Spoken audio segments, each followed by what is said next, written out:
तो hello friend, तो आम के रसगुल्ला बनासु तुम्हें देखा माँ। तो इे चली रसगुल्ला गोल तो ये देखबे आउे काण जस्ट ए रसगुल्ला हवा तो देख गरम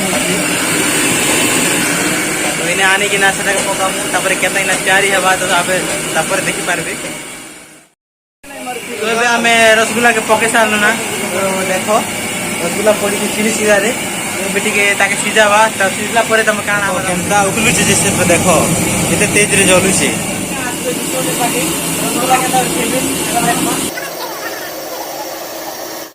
तो फ्रेंड देखी पारे रसगुल्ला ही सारा सेटा के आम रस रे पकोछु चिपिकिना सेटा बेसी दिन रहिले भी टिके खराब नहीं हुए। रसगुल्ला पूरा कंप्लीट ही सारा। तो ये आम तेल करमा खेमा। तो देखो एंता ही देख आ सब कमेंट करो जी भी जदि खाबार अच्छे बोले सीधा लडुगा पलि आस जोशी होटेल पाखे सब मीठा खाई पार्बो। आ मीठा गोटे है फेमस पेड़ा फेमस।